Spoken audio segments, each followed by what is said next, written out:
Shalom. Selamat hari Minggu Bapak Ibu Saudara-saudara yang terkasih dalam nama Tuhan Yesus Kristus. Baik yang ada di tempat ini maupun yang ada di rumah.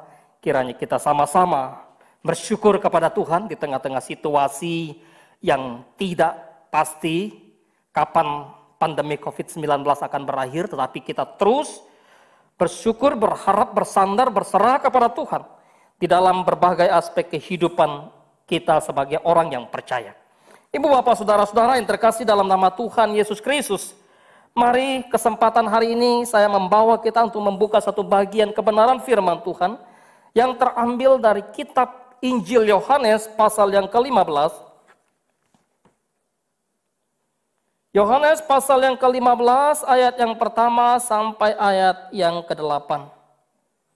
Saya akan bacakan firman Tuhan ini untuk kita, Bapak Ibu Saudara-saudara bisa memperhatikan di dalam Alkitabnya masing-masing. Demikianlah kebenaran firman Tuhan. Akulah pokok anggur yang benar, dan Bapakkulah pengusahanya. Setiap ranting padaku yang tidak berbuah dipotongnya, dan setiap ranting yang berbuah dibersihkannya, supaya ia lebih banyak berbuah. Kamu memang sudah bersih karena firman yang telah kukatakan kepadamu. Tinggallah di dalam aku, dan aku di dalam kamu. Sama seperti ranting tidak dapat berbuah dari dirinya sendiri, kalau ia tidak tinggal pada pokok anggur. Demikian juga kamu tidak berbuah, jikalau kamu tidak tinggal di dalam aku. Akulah pokok anggur dan kamulah ranting-rantingnya. Barang siapa tinggal di dalam aku dan aku di dalam dia, ia berbuah banyak. Sebab di luar aku kamu tidak dapat berbuat apa-apa. Barang siapa tidak tinggal di dalam aku, ia dibuang keluar seperti ranting dan menjadi kering.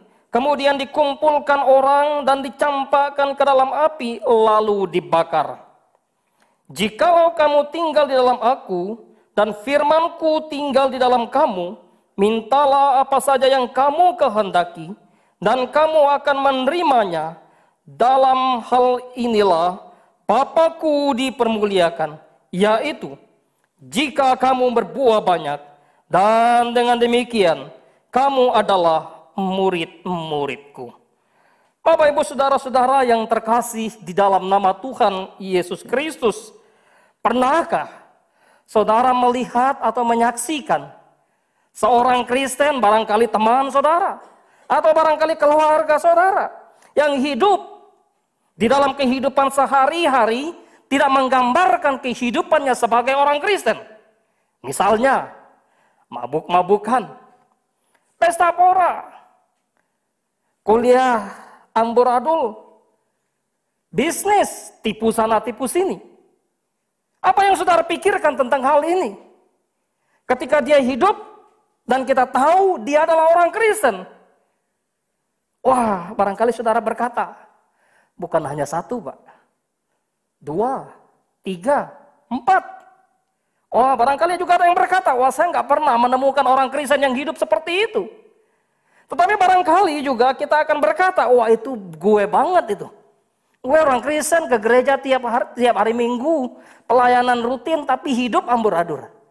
Ibu bapak saudara-saudara yang terkasih di dalam nama Tuhan kita Yesus Kristus, itukah gambaran kehidupan kekristenan yang berbuah? Itukah gambaran kehidupan seorang yang percaya kepada Kristus?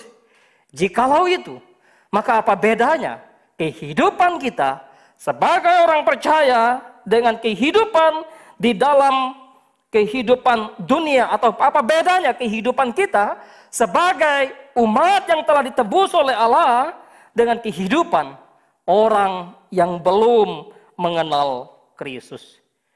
Bapak Ibu saudara-saudara yang terkasih di dalam nama Tuhan kita Yesus Kristus, setiap dosa yang saya sebutkan tadi, barangkali perzinahan, percabulan, kedengkian, iri hati, fitnah, tipu, kebohongan, ketidakjujuran, semuanya itu akan mengintip kehidupan kita sebagai orang-orang percaya dan membuat hidup kita untuk tidak bertumbuh, untuk tidak berbuah. Oleh sebab itu Bapak Ibu Saudara yang terkasih dalam nama Tuhan Yesus Kristus, apakah yang menyebabkan kehidupan kekristenan tidak berbuah? Apakah yang menyebabkan kenapa hidup kita tidak berbuah? Pertama, bahwa kita cenderung untuk membiarkan hidup dikuasai oleh dosa. Betul, kita pernah hidup di dalam dosa sebelum Kristus menebus kita, sebelum kita mengenal Kristus, sebelum kita menerima dan percaya kepada Dia sungguh-sungguh. Kita adalah hamba-hamba dosa. Tetapi ketika kita sudah ditebus oleh Kristus, haruskah kita membiarkan kemudian dosa terus berkuasa atas hidup kita? Haruskah kemudian kita membiarkan hidup kita dikuasai lagi oleh dosa, dikuasai lagi oleh keinginan daging? Hal yang membuat kehidupan orang Kristen tidak bertumbuh dan tidak berbuah. Iman yang tidak mau bertekun. Rasul Petrus dalam suratnya sangat jelas menegaskan, tambahkanlah kepadamu iman. Dalam imanmu, kebajikan, ketekunan, kesalehan, pengetahuan, penguasaan diri, kasih. Baik kasih akan saudara-saudara maupun kasih akan semua orang. Hidup kita memang sudah ditebus oleh Kristus. Waktu kita ditebus oleh Kristus, memang kita tidak bisa berbuat apa-apa untuk menyelamatkan diri. Tetapi setelah ditebus oleh Kristus, maka hidup tidak lagi hidup yang fasib. Hidup harus bertekun dalam pengajaran. Hidup bertekun dalam pengajaran firman. Hidup bertekun dalam iman. Sehingga menjadi orang yang aktif. Oleh karena apa? Oleh karena potensi yang Tuhan sudah berikan dalam hidup kita, yang memampukan kita untuk bertekun di dalam mengembangkan iman yang ada itu. Iman yang tanpa bertumbuh adalah iman yang mati. Iman yang tanpa perbuatan yang nyata adalah iman yang sia-sia. Tidak memiliki kerinduan untuk bertumbuh di dalam pengenalan akan Allah. Itulah yang membuat hidup manusia binasa. Karena tidak mau memiliki pengenalan yang dalam, pengenalan yang benar akan cinta kasih kepada Tuhan. Yang membuat kita binasa. Bukan karena kita miskin lalu kita tidak punya makan sehingga kita binasa. Yang membuat kita binasa bukan karena sakit penyakit kita lalu kita binasa. Sebaliknya, kekayaan, potensi, kepintaran, kecerdasan, posisi jabatan tidak menjamin hidup kita untuk tidak binasa. Yang membuat hidup manusia binasa adalah ketika manusia tidak mau hidup bertumbuh dalam pengenalan yang sungguh akan firman Allah. Itulah yang digambarkan oleh Nabi Hosea. Umatku binasa karena tidak memiliki pengenalan akan aku.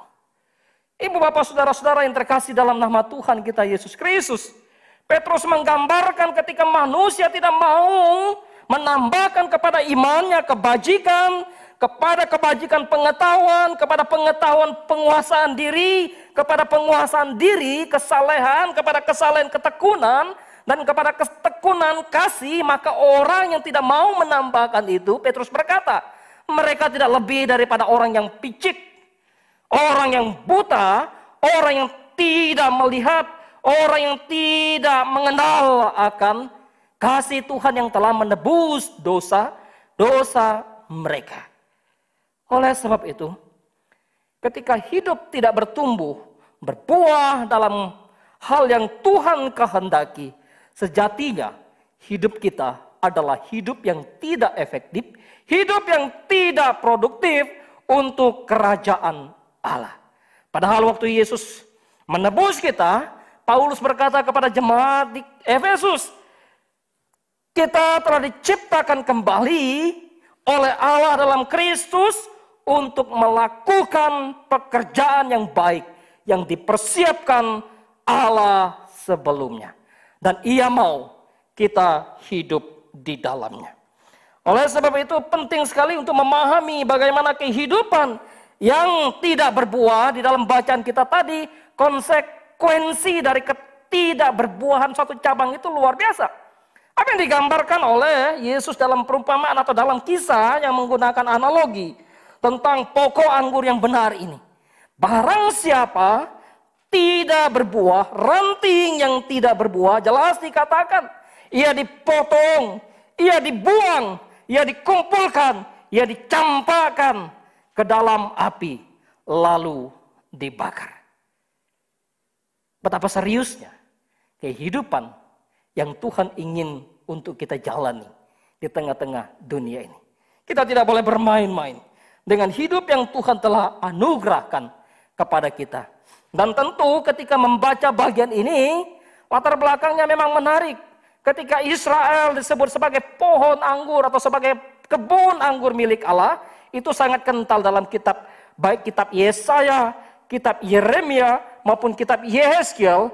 Maka Israel yang diharapkan oleh Allah untuk berbuahkan kebenaran, namun pada mereka sebaliknya, mereka justru mati. Mereka justru memperhambakan diri kepada ilah-ilah. Mereka justru mengikuti ilah-ilah lain. Apa yang Tuhan berikan kepada umat Israel. Disiplin yang luar biasa. Penghukuman yang Tuhan berikan kepada mereka. Oleh sebab itu, ibu bapak saudara-saudara yang terkasih di dalam nama Tuhan Yesus Kristus, maka tidak main-main dengan konsekuensi hidup Kristen yang tidak berbuah. Jangan kita pikir, wah Tuhan kan maha pengampun Pak. Ya, Tuhan kan maha kasih. Tuhan maha adil. Dia akan mengampuni kita. Dia akan menyucikan kita. Belas kasihannya luar biasa. Sesuka sayalah berbuat dosa. Toh pada akhirnya nanti saya diampuni. Apakah itu gambaran kehidupan keberimanan kita sebagai orang percaya? Ibu bapak saudara-saudara yang terkasih dalam nama Tuhan kita Yesus Kristus, betapa hidup kita sungguh-sungguh ya berarti bagi Allah. Yesus pernah berkata ketika orang-orang kemudian banyak mengikuti dia, lalu bagaimana kehidupan ahli Taurat, kehidupan orang-orang Farisi. Maka dia berkata kepada para muridnya, jika hidup keagamaanmu tidak lebih baik, tidak lebih benar daripada kehidupan agama, keagamaan ahli-ahli Taurat, orang-orang Farisi, sesungguhnya kamu tidak masuk ke dalam kerajaan Allah. Kamu tidak akan masuk ke dalam kerajaan sorga. Oleh karena itu ibu bapak saudara yang terkasih, selama Tuhan berikan kesempatan untuk kita hidup, mari kita hidup berbuah bagi Allah. Mari kita hidup berbuah bagi Kristus. Kehidupan Kristen adalah kehidupan yang berbuah. Tentunya itulah yang Tuhan inginkan. Itulah yang Tuhan harapkan dari kehidupan orang-orang percaya. Sangat kental di dalam penekanan yang Alkitab katakan tentang kehidupan yang berbuah. Waktu kehidupan orang-orang di zaman mula-mula secara khusus, masa Yohanes Pembaptis dan masa Kristus masih hidup di dalam dunia, orang-orang datang kepada Kristus, orang-orang datang kepada Yohanes Pembaptis. Baik itu ahli Taurat, ya, pemungut cukai, mereka datang, wah mereka dengan gagah perkasa, mereka dengan bangga mengatakan bahwa kami ini adalah keturunan Abraham. Kami tidak pernah menjadi hamba siapapun. Kami tidak pernah menjadi budak siapapun. Kami punya keturunan yang luar biasa, nenek moyang kami adalah Abraham. Bapak orang beriman, tetapi apa yang dikatakan oleh Yohanes Pembaptis kepada mereka dalam Lukas pasal yang ketiga ayat yang ke-8. Hasilkanlah buah yang sesuai dengan pertobatan. Kalau begitu apa yang kami harus lakukan? Pemungut cukai berkata kepada Yohanes, jangan menagih pajak lebih daripada apa yang telah ditentukan. Orang-orang Farisi, ya, para prajurit bertanya tentang apa yang harus mereka lakukan kepada Yohanes Pembaptis. Yohanes Pembaptis berkata, cukupkanlah dirimu dengan gajimu. Ibu bapak saudara dikasih oleh Tuhan. Maka dengan demikian bahwa Yohanes ingin membawa hidup umat yang datang kepadanya mau bertobat, mau mengenal Kristus untuk berbuah. Artinya bahwa berbuah di dalam konteks ini maka memiliki suatu kualitas hidup yang benar, kualitas hidup yang sungguh di hadapan Tuhan. Tidak lagi menagih pajak lebih daripada yang ditentukan oleh Kekaisaran Romawi. Ketika barangkali Kekaisaran Romawi menentukan pajak sekian, misalnya 10%. Tapi ketika turun ke lapangan pemungut cukai kan yang kerja di lapangan, ke pemerintahan Romawi tidak ngecek lagi. Barangkali mereka bisa tagih lebih kali ya. Oleh sebab itu Yohanes Pembaptis katakan, jangan tagih lebih daripada yang ditentukan. Ya, jangan kamu menagih lebih. Cukupkanlah dirimu dengan apa yang ada padamu. Berbuah bukan hanya ditekankan oleh Yohanes Pembaptis. Di dalam kitab yang sama yang kita baca, Injil Yohanes pasal yang sama, di situ juga ditekankan bagaimana Yesus berkata, akulah yang memilih kamu, bukan kamu yang memilih aku yang pilih kamu. Ya, supaya apa? Supaya kamu pergi dan menghasilkan buah. Dan buahmu itu tetap di dalam ayat yang ke-16. Maka dengan demikian kehidupan kekristenan dipanggil untuk berbuah. Buah atau berbuah bukan satu pilihan hidup saya. Oh, saya mau berbuah, suka-suka saya. Saya enggak mau berbuah. Enggak bisa. Ketika hidup dipanggil oleh Kristus, hidup yang dipilih oleh Kristus untuk menjadi umatnya, maka hidup harus berbuah. Ya. Dan bahkan di dalam kitab Roma pasal yang ke-7 ayat yang ke-4 juga Paulus berkata, sebab itu saudara-saudara kamu juga telah mati bagi hukum Taurat oleh tubuh Kristus supaya kamu menjadi milik orang lain, yaitu milik Dia, milik Kristus yang telah membangkitkan Dia dari antara orang mati agar berbuah bagi Allah. Salah satu implikasi dari kebangkitan Kristus, kematian Kristus, penebusan Kristus atas dosa saya dan saudara adalah supaya saya dan saudara kita berbuah bagi Allah. Dan Paulus menekankan sangat jelas ketika dia bicara kepada orang-orang di Filipi. Bagiku hidup adalah Kristus, mati adalah keuntungan. Karena itu jika aku harus hidup, maka bagiku bekerja memberi buah. Luar biasa, ibu bapak saudara-saudara yang terkasih dalam nama Tuhan kita Yesus Kristus. Ketika kita berbicara tentang hidup Kristen, hidup yang berbuah. Kehidupan Kristen adalah kehidupan yang memberikan buah. Pertanyaannya barangkali, saya kepengen berbuah, tapi bagaimana berbuah? Alkitab tidak hanya memberikan kepada kita tuntutan, Alkitab tidak hanya memberikan kepada kita satu nilai kemudian kamu harus seperti ini, tapi Alkitab juga memberikan kepada kita solusi yang ada. Apa solusi yang harus kita pikirkan di dalam bagian ini untuk hidup berbuah?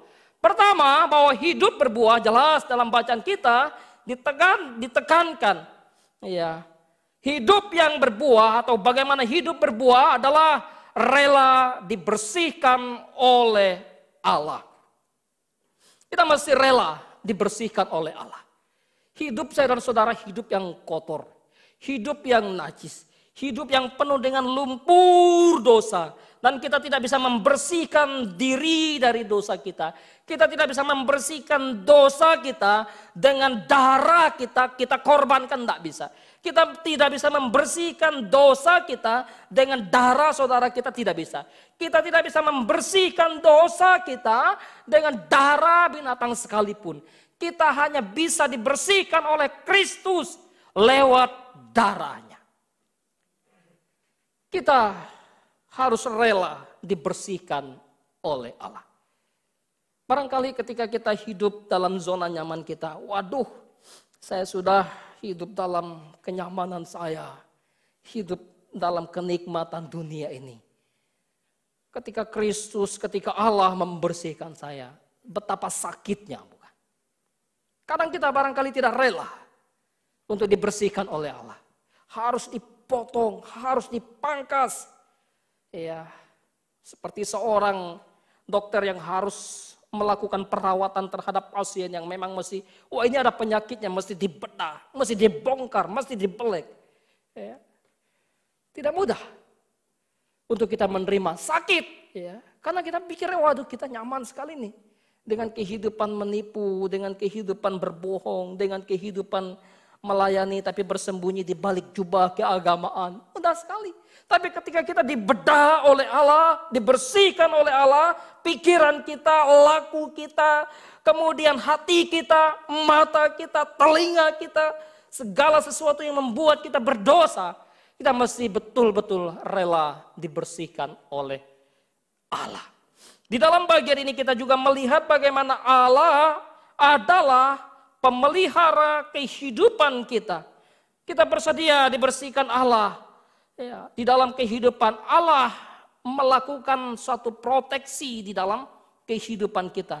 Bapakkulah pengusahanya, dan tiap ranting yang ada padaku yang tidak berbuah dipotongnya, dan setiap ranting yang berbuah dibersihkannya. Ya, di dalam bacaan ini tentu ketika Yesus menggunakan analogi ini, ya, tidak mudah bagi kita barangkali menerima Bapa sebagai pengusaha atau sebagai pemilik yang juga sekaligus pekerja. Memang betul bahwa Allah adalah sesuatu atau pribadi yang betul-betul agung dalam mendesain setiap ciptaannya. Ya, dia bukan saja digambarkan sebagai ahli bangunan yang mampu membangun suatu bangunan yang luar biasa berkenaan dengan hidup manusia, tapi juga dia adalah ahli yang luar biasa di dalam menata hidup, membersihkan hidup manusia yang sudah penuh lumpur dosa. Dengan demikianlah kita dapat berbuah. Hal yang kedua yang Alkitab berikan kepada kita untuk hidup berbuah adalah bagaimana dengan tegas dan dengan jelas dikatakan, tinggallah di dalam aku dan aku di dalam kamu. Tinggal di dalam Kristus. Tanpa Kristus maka tidak bisa kita berbuah. Di luar aku, Kristus katakan, kamu tidak dapat berbuat apa-apa. Tanpa kamu melekat kepada aku yang adalah pohon anggur yang sejati, maka kamu tidak akan bisa berbuah apa-apa. Ini menggambarkan dan memberitahukan kepada kita supaya kita jangan sombong. Jangan pikir bahwa saya pintar, saya mampu tanpa Tuhan menjalani kehidupan di dalam dunia ini. Jangan pikir kita adalah orang yang kemudian memiliki pendidikan yang tinggi, lalu kita berpikir bahwa saya tanpa Tuhan pun saya bisa hidup di tengah-tengah dunia ini. Jangan kita pikir lalu kita menjadi sombong oleh karena kekayaan, oleh karena tumpukan harta yang kita miliki, lalu berpikir bahwa wah, saya nggak perlu Tuhan lagi. Semua yang saya inginkan bisa saya cukupkan karena saya adalah orang yang memiliki banyak properti, banyak rupiah, banyak dolar dan sebagainya. Tidak, kehidupan yang berbuah adalah kehidupan yang tinggal di dalam Tuhan. Memiliki satu relasi yang indah dengan Tuhan. Membangun sesuatu atau hubungan yang intim dengan Allah di dalam kehidupan hari-hari kita. Tinggal di dalam Kristus. Lewat pengorbanan Kristus, lewat kematian Kristus, lewat kebangkitan Kristus, Ia membawa kita untuk hidup di dalam Dia. Kita boleh ada dan tinggal di tengah-tengah dunia yang jahat dan berdosa ini. Tetapi sejatinya ketika kita ada di tengah-tengah dunia yang sudah tercemar oleh dosa, di dalam kita Kristus bertata. Di dalam kita Kristus memerintah. Di dalam kita Kristus berdaulat. Di dalam kita Kristus yang berkuasa. Oleh sebab itu, biarkanlah hidup kita dipimpin oleh Kristus. Berjalan bersama Kristus di dalam terang Kristus. Ibu bapak saudara-saudara yang terkasih di dalam nama Tuhan kita Yesus Kristus. Dan hal yang ketiga yang diberikan oleh Alkitab bagi kita untuk kita bertumbuh, berbuah bagi Kristus adalah tinggallah di dalam firman-Ku. Tinggallah di dalam firman-Ku. Hari-hari ini kalau kita mau jujur di hadapan Tuhan, berapa banyak kita membaca kebenaran firman Tuhan? Berapa banyak kita membaca Alkitab? Barangkali lebih sering kita mengupdate status kita ketimbang kita mengupdate hubungan kita dengan Tuhan. Melalui pembacaan firman Tuhan. Barangkali kita lebih cenderung ya membuka berita-berita yang lagi terkenal ya seperti COVID-19 ketimbang membaca Alkitab ini. Barangkali kita lebih cenderung menghabiskan waktu kita untuk menonton televisi, untuk main game, ketimbang kita membaca Alkitab ini. Padahal relasi kita yang indah terbangun oleh karena kita membaca kebenaran firman-Nya. Firman-Mu terang bagi kakiku, terang bagi jalanku, suluh bagi kaki kami, pelita bagi jalan hidup kami. Tanpa firman, bagaimana mungkin kita tahu sesuatu yang benar dan sesuatu yang salah?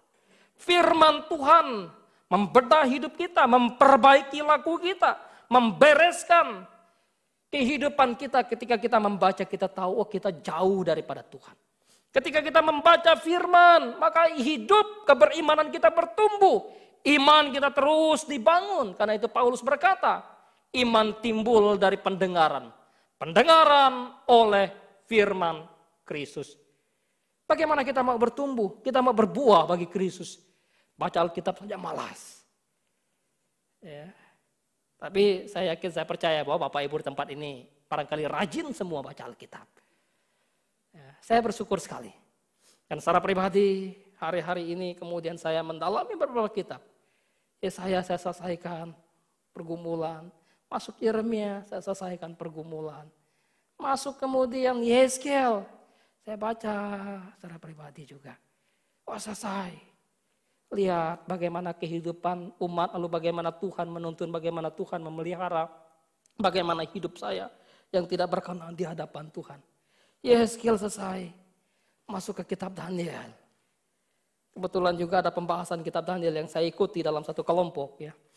Daniel selesai saya baca secara pribadi, masuk ke kitab Hosea. Menemukan bagaimana kebenaran-kebenaran yang Tuhan bukakan. Hosea selesai.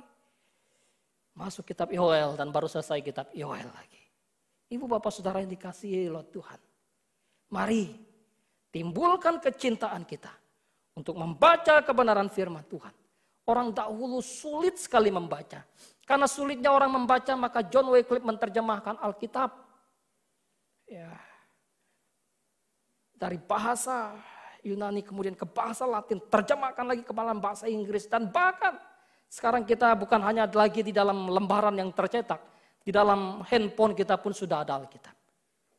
Ya, sejauh mana kemudian kita membaca, merenungkan Alkitab itu.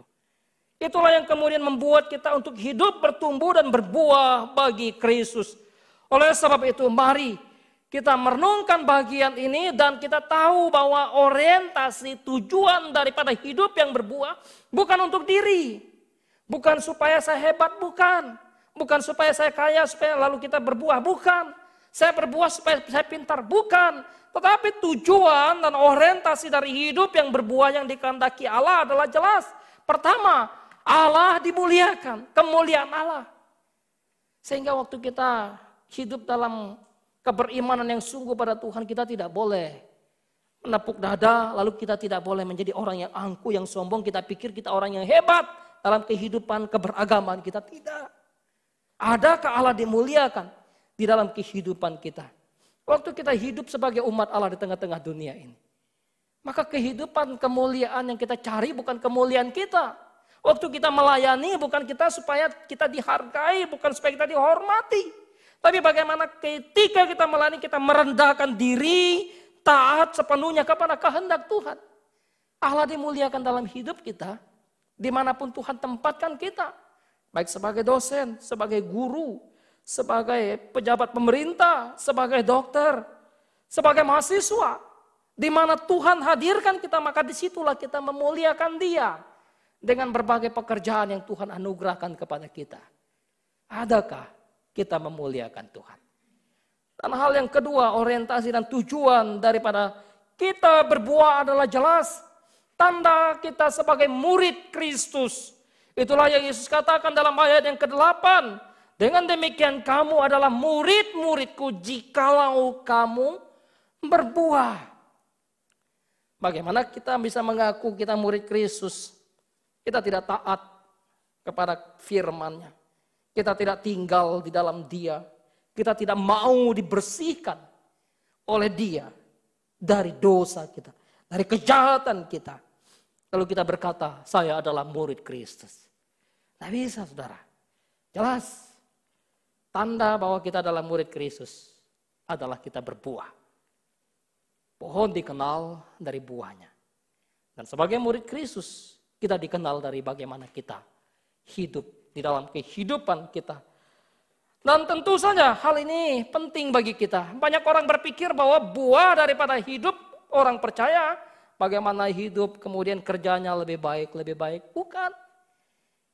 Kehidupan berbuah bagi Kristus atau kehidupan orang percaya yang berbuah bagaimana? Kemudian orang berpikir, wah dulu saya miskin, sekarang saya kaya karena ikut Kristus. Bukan. Orang yang berpikir bahwa berbuah adalah hal yang materi adalah sesuatu yang keliru. Tapi buah daripada kehidupan orang percaya jelas mengacu kepada buah roh. Kasih, sukacita, damai sejahtera, kesabaran, kelemah lembutan, penguasaan diri. Dan tidak ada hukum yang menentang hal itu. Selain daripada itu, buah daripada kehidupan orang percaya, buah daripada kehidupan Kristen adalah buah kebenaran. Itu yang dituliskan oleh Paulus dalam suratnya kepada jemaat di Filipi dan juga kepada orang-orang Ibrani.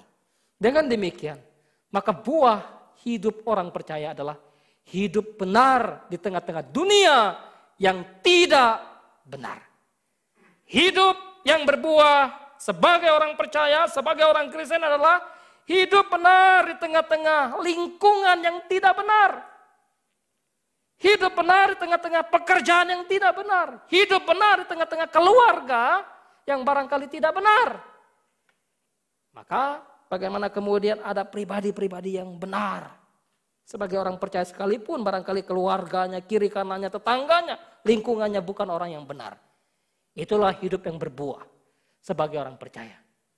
Gambaran ini jelas sekali dalam kehidupan beberapa tokoh Alkitab. Seperti seorang Yusuf. Orang berpikir bahwa hidup Yusuf yang berbuah sebagai orang percaya adalah karena dia diangkat menjadi penguasa. Bukan. Tetapi dia berkata, berani berkata tidak terhadap dosa ketika nyonya dari tuannya menawarkan diri kepadanya. Yusuf, maukah engkau bersetubuh dengan aku? Waduh nyonya, engkau milik tuanku, engkau milik Potifar. Bagaimana mungkin aku berdosa, melakukan hal yang jahat, yang tidak benar ini? Aku berdosa kepada Allah. Itulah hidup Kristen yang berbuah. Hidup yang berani menolak dosa. Sekalipun harus terpenjara. Oleh karena tuduhan yang palsu. Dilupakan. Dan menolong, dilupakan. Hidup yang berbuah seringkali dipahami orang pikir, waduh dulu miskin, sekarang kaya. Dulu tidak punya jabatan, sekarang punya jabatan. Bukan. Dulu saya sakit, kemudian ikut Kristus jadi berbuah, maka sehat. Bukan. Tapi hidup berbuah sebagai orang percaya adalah hidup mempertahankan iman di tengah-tengah ketidakmungkinan untuk tetap beriman di tengah-tengah dunia yang sudah rusak. Itulah kehidupan Daniel, Sadrak, Mesak, dan Abednego. Mereka punya potensi untuk menjadi pemimpin yang besar, tapi mereka tidak berambisi untuk menjadi pemimpin itu. Fokus mereka adalah bagaimana menjaga spiritualitas yang benar di hadapan Allah. Yang murni, yang tulus, yang taat, yang setia kepada Tuhan. Itulah gambaran kehidupan Kristen yang berbuah. Oleh sebab itu, di dalam satu bukunya yang sangat bagus, bukunya Patong tentang kehidupan Kristen yang berbuah juga, beliau mengatakan bahwa rahasia hidup yang berbuah adalah kesungguhan. Tidak takut gagal, tidak takut tidak berbuah, tidak takut dianiaya, tidak menjadi orang yang egois, dan tidak hidup berpusatkan pada diri. Dengan kata lain, hidup kita berpusatkan pada Kristus.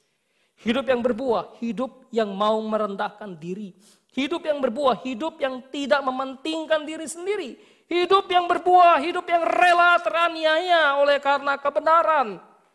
Hidup yang berbuah. Hidup yang tidak takut ditolak oleh karena sikap benar yang kita miliki.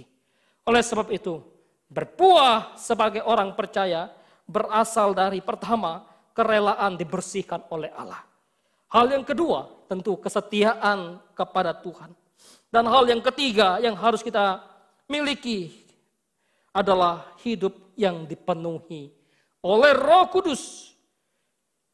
Hidup yang berbuah, hidup yang berasal dari kedekatan, ketaatan, keintiman dengan Kristus, dan hidup yang berbuah. Hidup yang memiliki kecintaan pada firman Allah. Dan tentu hidup yang berbuah adalah hidup yang taat dan rendah hati di dalam melakukan firman Tuhan.